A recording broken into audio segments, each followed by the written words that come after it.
Welcome to the Digital Agency Growth Podcast. I'm your host, Dan Englander. Matt, great to have you on the show. Yeah, thanks for having me. Can't wait to talk about this. Yeah, for sure. And we were just talking before I threw on the recorder. We've been at this for a while. We've been doing outreach for since like 2014 now, basically, and have tried really dozens of outreach platforms and have been lately very happy with Apollo. And I can get into what's cool about it, but you're probably a better person to do that. So I think, this isn't just going to be an ad for Apollo, though. This is going to be about the future of sales outreach and what that looks like, regardless of whatever tool you happen to be using if you're listening to this right now. But with that in mind, can you give a little bit of background on yourself and kind of what you're up to at Apollo? Yeah, of course. Matt Lincoln, currently live in St. Louis, Missouri. But yeah, I've been a product manager now for lucky number 13 years. Really grinded my teeth across a number of different products, including staples. I think across my product career, I've really been in love with the David versus Goliath aspect of it. And I will say I kind of just like fell into the role of a product manager. I think back in the day of 13 years ago, I feel like I'm at that stage in my product career where I'm saying back in the day, there wasn't really a product manager title at a lot of companies. You kind of just found yourself fulfilling that role and evolving to what the product manager role is today. At Staples, I fell into that. I was one of the first 5 product managers on the Staples team. They were number 2 in e-commerce behind Amazon. We were scaling a product organization. By the time I left, there was about 100 product managers. We were growing pretty rapidly. In addition to that, I led like a number of large initiatives, such as like the marketplace, our checkout integration globally. But I think I found through that, like my passion wasn't for office supplies. I did love e-commerce. I did love product management. I do have a ton of passion for entrepreneurship and travel. I shifted over to United Airlines, where David versus Goliath, United was the last place major airline across customer satisfaction, across passenger volume. In addition to that, the CEO recently had a heart attack. And during my tenure there, we also experienced a black swan event of COVID. I was the first product manager at United Airlines for a $16 billion digital organization. My role there was set a digital strategy. I always used to make the joke, it's make travel suck less. Everybody hates doing travel, but they love their destination. We were able to sell our digital strategy to the board for the next 3 years, what we were going to invest in, got some investment on a couple different P&L products that we were going to launch. I was able to shift from that point in time to scaling the product organization. In addition to that, leading a number of those large investments, including the redesign of United.com and the redesign of the mobile app, contributing to that a bit later. It was a fun 5 years. During COVID, I actually was leader of our growth team, which kind of sounds ironic, growth during COVID. But the crazy thing is that we actually grew our customer base in the middle of a black swan event. Happy to dig into some of the learnings there. But it was a really great time. I got the team all the way to, I can't remember the exact variant name, but we actually got to a variant where there was like travel was increasing and things were a bit less doom and gloom. I think at one point in time, I actually led our refunds product, and refunds was 5x our ticket revenue. We were actually positive on ticket revenue. But I shifted to a new problem. I've always been very passionate about entrepreneurship. Shopify, they make commerce better for everyone, really helping entrepreneurs in the SMB space really scale their business. I actually led one of the first couple product managers there on scaling a logistics startup that we eventually sold to Flexport. We went from about 100 users and 3 product managers to 12,000 users and 30 product managers in an 18-month period. After that run, really doing heavy product-led growth, working with sales, working with just in general, like scaling a business. It gave me a really good injection of the lifeblood that is entrepreneurship and helping these small businesses succeed through logistics. I wanted to get to a way that I can actually help other folks find product market fit. And I joined Apollo. I wasn't really looking to join a B2B SaaS go-to-market product or service, but got really, really excited what Apollo is doing. And I can dive into that next. But I lead our sales engagement product. I joined about 6 months ago. Really excited about everything we're doing related to like the next gen version of what sales engagement can be, helping folks navigate these deliverability changes that Yahoo and Google kind of busted through the wall like the Kool-Aid man on, and also everything that we're doing outside of email to help folks be successful through our dialer. Yeah, that's really great. I guess just to kind of tie your past into the present, what is similar and different about managing a product, B2B SaaS versus a real world thing like an airplane or a stapler? Yeah, I think I'll always start off with like everybody's favorite product, regardless, is always going to be a B2C product.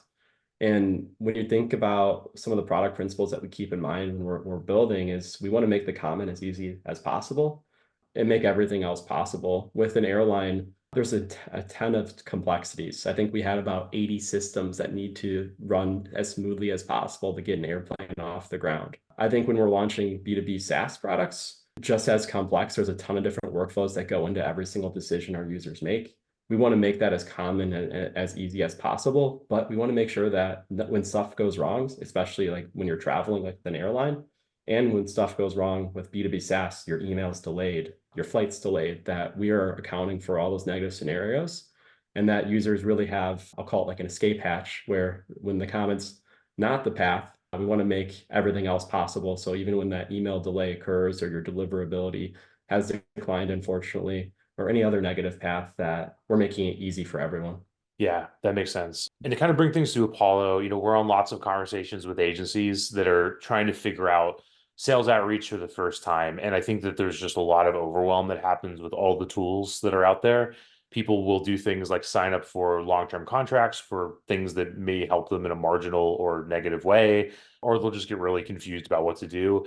We get a lot of questions like, hey, if I sign up for Apollo or I sign up for this other thing, is it going to replace my CRM? Like, we've been using this CRM for years and we're really happy with it. And the answer is usually no. So can you kind of slot Apollo into place with everything else and talk about like what it is and what makes it different? Yeah, I think Apollo solves a problem that like every single company has. How do you grow your business and create revenue? That's really hard to do. I think going back to my Shopify experience when we were just getting off the ground, we had no idea who our customers would be. If those customers who we expected them to be were going to actually buy our product. What Apollo does is we figure out who your customers are. We help you reach out to them. Then we take what you know and turn it into something that every Salesforce in business can replicate. We simplify like the sales intelligence space, the prospecting space, like who do you want to reach out to through intelligence and data. And we connect that, which not everybody else can do, to your campaign data. I think that is super powerful because if you have those things in silos, you're prospecting. Like, let's just say that you're using ZoomInfo for their prospecting database, and then you're using something like Outreach, for example, or Smart Lead, or any other potential like sales engagement solution for your outreach. Those data sources are disjointed.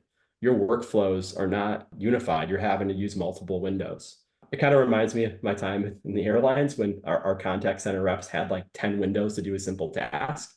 Our sales reps today are feeling that pain. If they want to find the right prospect, send the right message, manage all their different tasks, update their CRM, those are 4 different workflows that at Apollo, we are in the process of unifying and simplifying.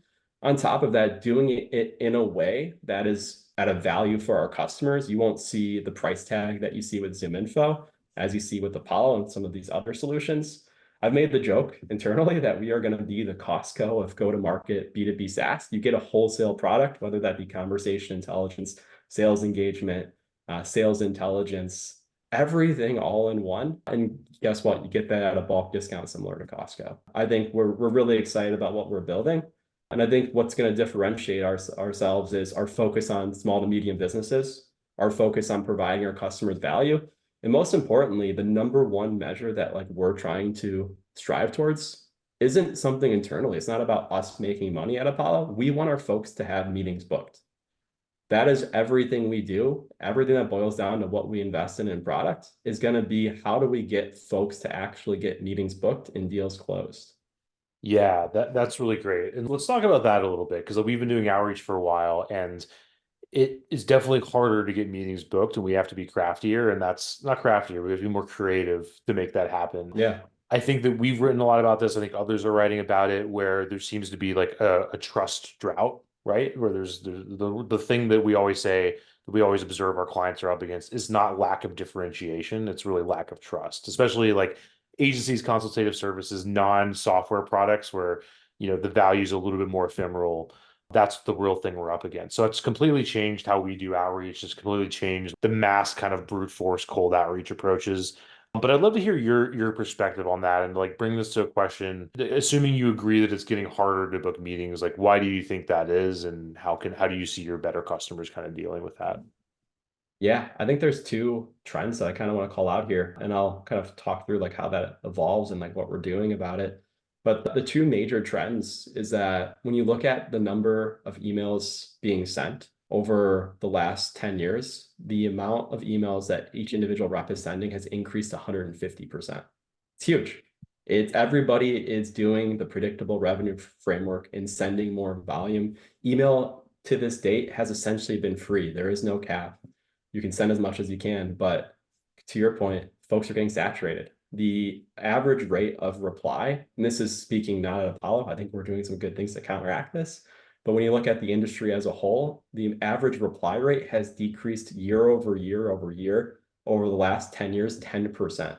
When you think about the impact of like a growth rate of a decline of 10% each year, SDRs and AEs are having a really difficult time hitting their numbers. And like I mentioned previously at Apollo, like this is our number one goal. We want our SDRs and AEs to be effective. And it's very apparent at this point in time that the predictable revenue framework has been disrupted. Yeah. Folks really aren't being attached to it as it has. Just real quick, because people might not know what that is. Can you give a brief overview of like what the predictable revenue framework is and why it might be changing and everything? Yeah, so the predictable revenue framework was more so around like finding a bulk list of prospects and being able to set up campaigns that would reach out to those folks. And it really focused in on, I would say, mass outreach versus personalized one-to-one, finding the right prospect, sending the right message, sending the right at the right time. So when you think about the past, it was more of a spray and pray approach of predictable revenue. There was obviously some like list building and prospecting that went into it, the predictable revenue framework. But what made it predictable is like if you find this list of prospects, we'll call it like a list of 5,000 to keep the number simple. You send 100 emails per day to that list of 5,000 contacts, you will get a predictable inflow of responses and a predictable inflow of meetings that will keep your business flowing. But as I talked about the trend of 10% year over year decline, the predictable revenue framework just isn't working anymore. Folks have kind of jumped on, they're sending more emails, the 150% improvement over the last 10 years, and the prospects aren't really reacting to it. And I think going back to the second part of the question around like what we're doing, would love to talk more about that. But do you have any questions about the predictable revenue framework? Not questions per se, but just to kind of add some color to it from our experience. I think what's kind of interesting is like the world's just become a lot more specialized. So Yeah. you're not going to have these mass total addressable markets where you can get away with like sending that kind of volume without it You have to causing. really curate your ICP. Your Yeah. ICP used to be like, I'll call it like this wide ocean, and it's turned into like this niche of a pond. And you have to target your prospects of that pond and your messaging to that pond. And you have to have multiple ponds that you're potentially able to fish through. Yeah, exactly. And I think the other thing that's kind of broken about that predictable revenue model, and this might be more so for like a consultative sale, like an agency service, et cetera, is that the person on the other end of that, again, back to lack of trust, is going to want to get value from that conversation. So that doesn't mean it has to be an owner doing the outreach or somebody really high up, but it needs to be Yeah. somebody that can offer value as opposed to just the lowly BDR that's just like dialing for dollars and brute forcing it into appointments. Yeah, and that's something that like is radically changing, like the templated emails that every single subject line, every single body was the same thing. You can go into the SDR's inbox, look at their sent folder, and it was just the same thing for thousands of emails. At Apollo, we're building something where like, reps can be as effective as they are in the predictable revenue framework, but their inbox will look drastically different. Yeah. Can you talk more about that and just like, if you're kind of thinking about doing outreach for the first time and you've gotten so bogged down with spam, but you finally said, okay, like I want to give this a shot. Your team is small, maybe it's just you and some part-time help. How should you think about using a tool like Apollo and how, can you think about doing this differently? Yeah. I think like I'll walk through kind of like the end-to-end flow of getting started with Apollo, but we've built a product end-to-end that ensures like high deliverability. So when you join Apollo, we actually have a guided mailbox setup process that walks you through enabling everything within a mailbox that's going to ensure that your emails land in the primary folder and not the spam. And this goes back to your sender reputation. If you don't have today DKIM, DMARC, SPF set up, if you don't have opt-out tracking, especially if you're doing bulk sending, one-click opt-out, you're going to end up in the spam folder. Google, with the February 1st changes, rolled out that a new algorithm, which essentially is weighting your email and your DKIM, your reputation, significantly higher. And if you're sending an email without a DKIM attached to it, which fun stat that Google, we have some context there that shared with me, about 92% of spam comes from users that don't have a DKIM SPF or DMARC. So if your inbox does not have that signature attached to it or it's not set up, you're dead in the water right away. So right away on Apollo, we're making sure we're guiding you through that setup process so that before you send that first email, you're going to be healthy. As it relates to the process of like actually sending your first email, after your first email is sent, we actually provide in Apollo something that nobody else does today across the major outreach providers. We actually have a deliverability score where this complex thing that is deliverability that we know 60% of our users are incredibly worried about, we've been able to demystify just to a simple 0 to 100 number, where we're able to tell you based off that last email you sent, how is your deliverability trending? In addition to that, we're able to break that down across a number of measures, which I'll talk through about like how your content impacts your deliverability too. But we're able to break down those measures to help guide you on like where you need to focus to continually improve that deliverability. Just to back up a little bit for those like less familiar with deliverability. So correct me if I'm wrong, but DKIM, SPF, DMARC, these are basically like protocols and kind of like stamps of approval that email service providers are looking at to say like this is a real actor and everything. Yeah. And with that in mind, there's been a lot of noise lately about like, hey, did Google just kill cold email? Or I've seen like 5 versions of that article. And I've always been skeptical because I'm like, email is a protocol nobody owns. It's predicated on people being able to contact one to many. It's also predicated on you being able to hear from people that don't know you, right? So like, there's only going to be so much anybody can do to restrain that. And it's still where we go to make plans and do business to set up accounts on every social media platform. It starts with email. That's always been my take. But I'd love to hear yours. Like, how big is this change and what does it really represent in terms of deliverability? I think it isn't going to kill cold email. I think the primary thing to be aware of as an SMB or as an agency sending emails to potential prospects, I think you should definitely be aware of how this is changing so that you're in front of the trend. And I'll talk through that trend next.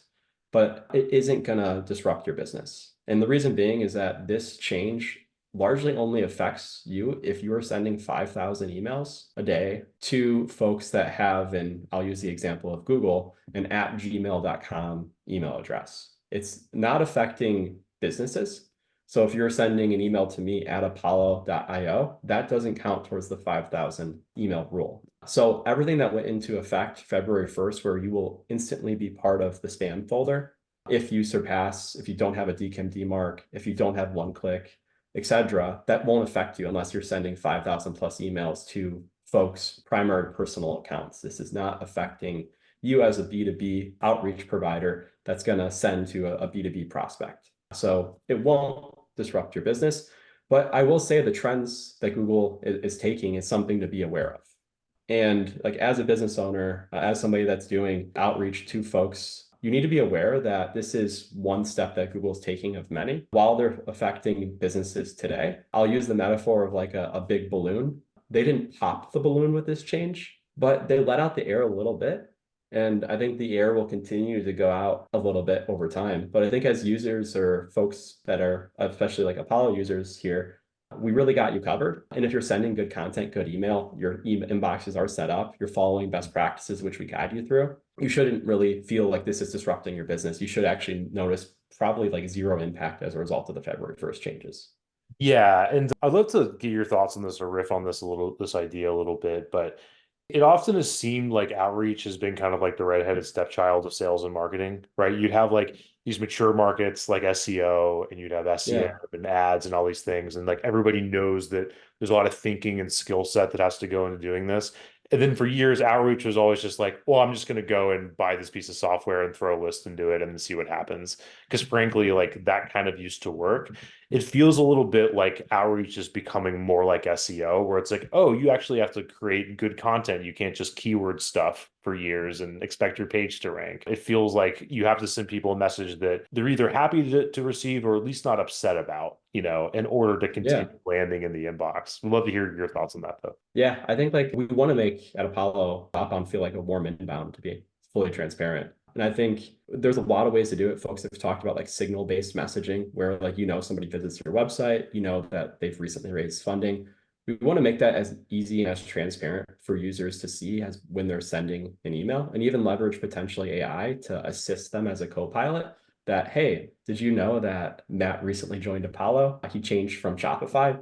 He went to University of Illinois. Did you know that the University of Illinois actually won their basketball game last Sunday? We want to be able to highlight those types of insights to our users in the moment. So that cold outbound that was templated in the past, it becomes like an email I'm actually looking forward to seeing. I would love to talk about the Fighting Illini and how they won their basketball game last Sunday. Let's jump on a call and hash that out and talk about the team and whether or not we're going to go anywhere with March Madness. I'd love to hit the Sweet 16 for one time. So Yep. I think to answer the question, cold outbound is that balloon. And if you're going to be sending cold outbound that is templated, is the same email every single time, has the same subject line, you're going to be disrupted by folks that are potentially leveraging AI to surface those insights. And we offer those within Apollo. In addition to that, the Google bubble changes. While this wasn't a balloon that was popped, the air will be let out progressively over time. I can't speak to that timeline. It could be 5+ years. It could be 1 to 2 years. But cold outbound is more and more easily detected. And we want to, as an industry, make that cold outbound feel like warm inbound. Yeah, that all makes sense. And let's dig a little further into that in the AI angle. Actually just wrote a post about the ways in which I think AI is overhyped for not overall, but for like B2B sales outreach. And sometimes I see like there's a lot of cheerleading behind it, and then a lot of sizzle, not a lot of steak sort of thing. And the sort of things I've observed is it's like the bullshit detectors have gone up a lot because everybody's just scaling templatized outreach and saying like regurgitating information about somebody, feeding it back to them, and so on. There's also this idea that I've sort of picked up on that not me, but others too, that like great sales and marketing is kind of looking at what people are becoming and not what they are right now. And then chat is looking at a data set that's probably a year or two old. And then the other thing is just even if it works, you kind of have this situation of this like human salesperson bottleneck, right? Where you're getting all these meetings, but then the salesperson has to be accountable to what the AI did. If you're dealing with a small total addressable market and reputations can sometimes cause more harm than good. So with that in mind, I'd love to hear your perspective. Like, where do you think AI has a lot of promise in B2B sales, and where do you think it might be limited as of, 2024? Yeah, I think I have some strong beliefs, and I'll weakly hold them because we're still in the early stages of a paradigm shift here. Yeah. But I think those beliefs are number one. We talked about this earlier. What's worked in the past isn't going to work in the future. The predictable revenue framework approach of spraying and praying, I'll call it, is going down. 10% decrease in reply rate year over year for consistently over the last 10 years. Things need to change. And we're in the middle of a paradigm shift with AI, and we're in the middle of a paradigm shift with that predictable revenue framework change. The second thing that I'll mention here is that AI is also a belief that AI can help folks be more productive. And that means spend less time doing the researching, spend less time doing the potential outreach, spend less time doing the actual email writing. But the third belief I think is the most important here is that AI does not replace humans. When you look at what's going to win, it's an AI plus a human. It's not AI alone or human alone. A human alone will not be as productive as an AI plus a human. And an AI alone, going back to that bullshit detector, it's not going to get the reply rate. It's going to kill your deliverability too in the future. What's going to win is that SDR that's able to leverage the power of AI, which we offer on Apollo through email assistance, through the generation of AI, and is able to take 0 to 1 emails that are personalized and do that almost as fast, if not faster, than it would take for them to send that templated outbound with changing one variable of like your first name. So we want to make that as easy as possible. And I think going back to our beliefs, those are the three. But again, you're not going to win by just using AI alone. And I think we want to make it as easy as possible and as trustworthy as possible to be able to have an AI set up specifically for you that is a co-pilot to you, but not the pilot.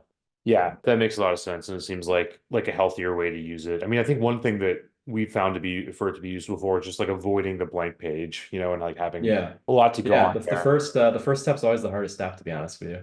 Yeah, yeah, and that even just seeing the shape of an email can help out a lot. But then sometimes it's also fun to write emails that are completely different and kind of can create that pattern interrupt and everything. Yeah. And I could probably share Yeah. some stats here too. Like when we were actually looking at the co-pilot approach of folks that actually go in and edit our AI suggestions, we're seeing upwards of 20% improvement to the reply rates. Even the AI alone is upwards of 10% improvement And I think that compares versus like the templated emails that are just going out and spraying to every single prospect. So personalization is winning. It's just a matter of how you adopt it within your sales workflow. And we at Apollo like want to make that as easy as possible and also as trustworthy as possible. We don't want it not to sound like you. You don't want to enter a meeting and have no idea what your AI said. No, you're a co-pilot as part of that process. That makes a lot of sense. And I think that what we've sort of seen is like as the world's gotten more specialized and that's kind of like gone in tandem with Google and others making the deliverability tougher, it's sort of created this situation where you actually can and should personalize more because the numbers get smaller. Like you're not contacting thousands of people a week. For us, we're probably averaging a few hundred contacted per. Yeah. I'll like say like our goal isn't for you to contact less. Our goal, which we want to hyper curate your audience for you. We want you to find those small fishing ponds that I mentioned earlier so that you don't even have to decrease your volume. You're spending less time finding the perfect customers because we're helping you do that by connecting like what's working in your campaigns with those prospects that are all the way out there and the 250 million plus database of customers that potential customers that Apollo has for you. Yeah, exactly. That makes sense. And one thing that I also want to talk about is this doom and gloom stat of a 10% decrease in reply rate. Is that email specifically, or is that like other channels too? That is email specifically. I think a phone, when you look at like the industry trends over the past couple of years, it's being leveraged less as a channel, Yeah. unfortunately. But I think when you look at the rates of connects and the rates of meetings, it's been relatively static at about a 3x higher connect rate than open rate of an email and a 3x higher meeting rate than an email for the same population of customers you're reaching out to.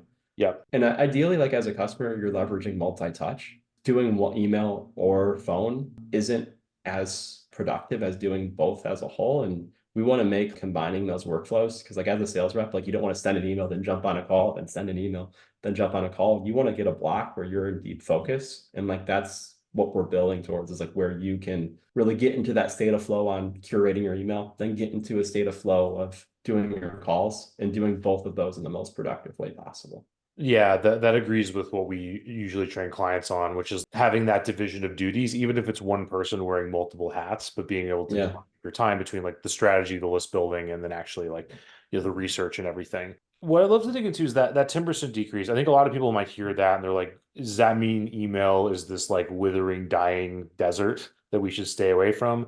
And what we've seen is like it's actually kind of the opposite because the bars just become a lot lower. So if you're able to just climb over the small bar, then you're actually rising to the top above like all the noise that is like constituting that stat, basically. Yeah.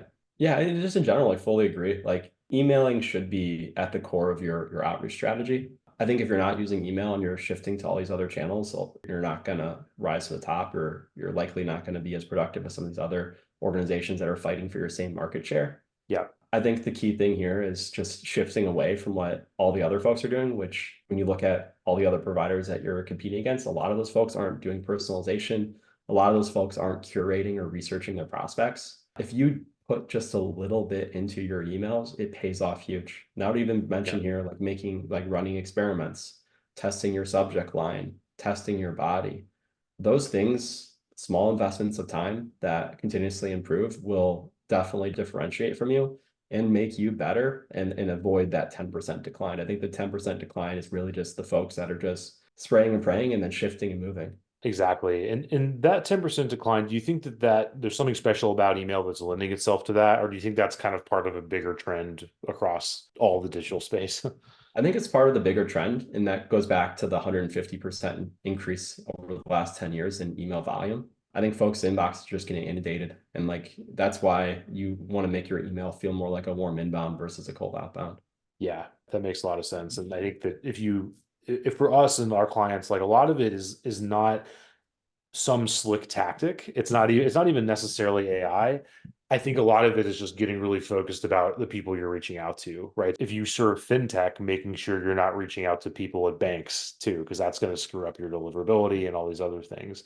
And maybe this is something in the works where you can click the fintech button and that's all there, but it's not quite perfect yet, and it still takes some Yeah. eyes. Yeah. You want to be able to have like a campaign that's targeted. I go back to the pond metaphor. Like maybe you have different lures. Maybe I'm just in a fishing mode today, but you're not going to use the same lure for the same fish type. And let's just say you're going after banking versus fintech versus retail.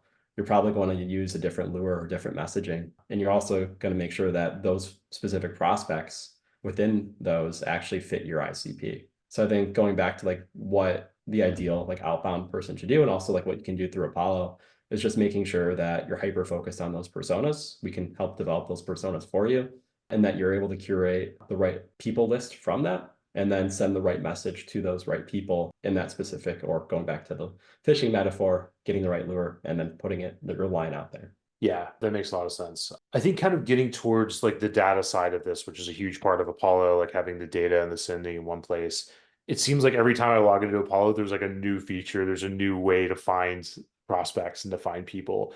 Can you talk a little bit about that? What are the areas that you feel like Apollo is going to continue to be able to find data on versus what are the areas where you're like, no, this is more specialized, like you should probably look to like a niche provider to get this piece of data? Like, is the goal to like get absolutely everything you could ever want to find in a B2B context, or are there certain constraints that you guys are planning? I think in general, like we're heavily focused in on like the SMB market. So I wouldn't say like we're going after like the specific niches. Like I'll use an example here. Like we're not building a solution that's focused in on, my friend kind of pings me all the time. It's like, hey, can you build a target list for me for an e-commerce provider and look to see whether or not they're using Shopify, and then look to see if they need fulfillment and the rate of their orders increasing, et cetera, et cetera. Like those are sort of niche demands for a fulfillment business. We're not building a platform that's going to be hyper focused on the niche of Shopify only stores. However, on Apollo, you will be able to find what technology stack they're using. Are they using Shopify? And you're able to get to a very close list as those niche providers. So I'd say like we are focused in on solving the needs of the SMB as a whole, which is about 330 million small businesses, which gets me incredibly excited. Like when you think about finding product market fit, like me trying to scale a fulfillment business at Shopify, finding product market fit there was so hard. Being able to help those 330 million small businesses succeed is our number one goal. We're not going after those enterprise smaller pond. We really want this ocean of small businesses to be successful. And we will build our database in a way that helps them be successful, but we won't hyper curate it in a way that you're going to be able to, I'll use like the one, I don't know the actual numbers here, but the 1 million e-commerce providers that are looking for Shopify store owners that fulfill orders for them. Yeah. And I will say that like we've talked a lot about curation and it's important. And I think that's the reason we talk a lot about that is because people usually go too far the other way of just like mass outreach and mass automation. Yeah. But you can go too far towards curation, right? Where you're like, I want to find these 5 companies that are in this particular situation right now. And it's like, yeah, that's probably not enough scale. Like maybe you just hit them at the wrong time, or maybe the data is going to miss a lot of people that could be great fits and so on. So yeah, and that's why I get like really excited about like the connection of like prospecting data and campaign data in Apollo. A lot of the times, like your ICP assumptions, I'll go back to when I was scaling a fulfillment business. We got our ICP dead wrong at first, but we didn't have our prospect and campaign data connected, and it took us probably 2x longer to realize that the ICP needed to be redefined. yeah, and same with our business too. I find that like we've had one ICP, and even that over years has been refined and has changed and everything like that. Like we just did a deep dive on we made a client hall of fame. We said, here's our best clients, and we're like, they're actually like bigger than I thought they were.